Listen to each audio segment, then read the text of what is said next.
I stood in a parking lot and watched a flatbed truck haul away 78 cars. I helped build, headed for a crusher. Not because they failed, because they worked too well.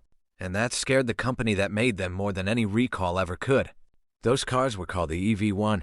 They were the first modern electric car ever mass-produced by a major automaker. And General Motors, the company that built them, spent millions of dollars making sure every single one was destroyed. I helped design the drivetrain. I'm going to tell you why we killed our own invention. 1. The car nobody thought we could build. Here's where it starts.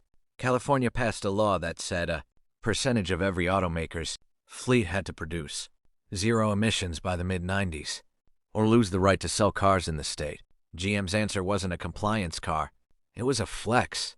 We built the Impact concept, a two-seater electric that could hit 60 in under 8 seconds. And when it rolled onto that stage in 1990, the crowd didn't clap politely. They lost their minds. That concept became the EV1, released in 1996, available only through lease. You couldn't even buy one in California and Arizona, and the people who got one didn't want to give it back. 2. The cult. I need you to understand something.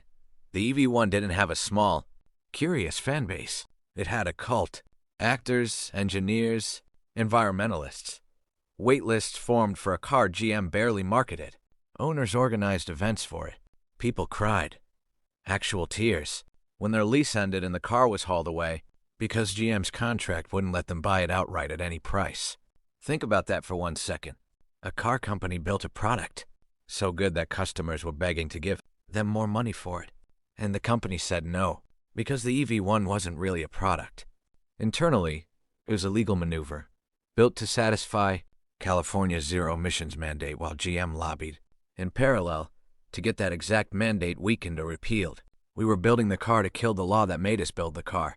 3. The boardroom math. Here's the number that decided everything. Gasoline cars, at that point, made GM roughly $8,000 to $10,000 of profit per unit on service, parts, and financing over their lifetime. Combustion engines need oil changes, transmissions, exhaust systems, brake jobs, a whole aftermarket ecosystem built over a century. Electric motors have about 20 moving parts, compared to thousands in a combustion engine. No oil changes, no transmission, almost no scheduled maintenance revenue at all.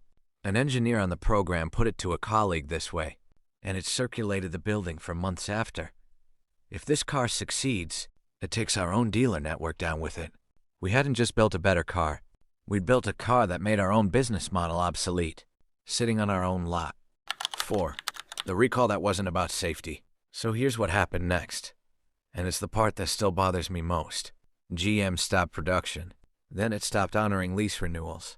Then, and this is the part owners never forgave, it refused every single offer to buy the cars outright, even from owners offering to sign away all liability, even from museums that just wanted to display them. But we had already flown engineers out to inspect every single one. They were fine. Owners knew they were fine. That's why they organized funerals. Actual mock funerals. With flowers. For cars that were being taken away and crushed while still working. Almost every EV1 ever built ended up flattened at a scrapyard in Mesa, Arizona. 5. 7 years later. Now here's the gut punch. 7 years after we crushed the EV1, a startup nobody in Detroit took seriously launched a car called the Roadster. It used a battery pack cobbled together partly from laptop cells. Built by a team that had never mass-produced a car before, in a company that was, by every traditional metric, a joke. They didn't have GM's manufacturing scale, GM's dealer network, or GM's balance sheet.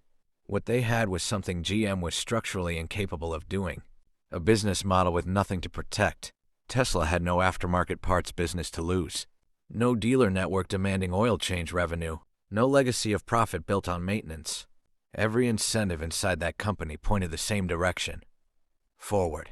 By the time GM launched a serious competitor, the Chevy Bolt, in 2016, Tesla had a decade's head start and a valuation climbing toward companies. GM used to consider a rounding error. So what actually killed the EV1? It wasn't the technology. It was that the car threatened the exact revenue stream that funded the company building it. They'll crush it. Literally, in our case, with an actual industrial crusher, in a desert parking lot, while the people who loved that car watched. I still think about that flatbed truck sometimes. 78 cars, perfectly functional, driven onto a truck one final time, on their way to be destroyed by the same company that built them. Some companies get disrupted by an outsider they never saw coming. We saw ours coming. We built it ourselves.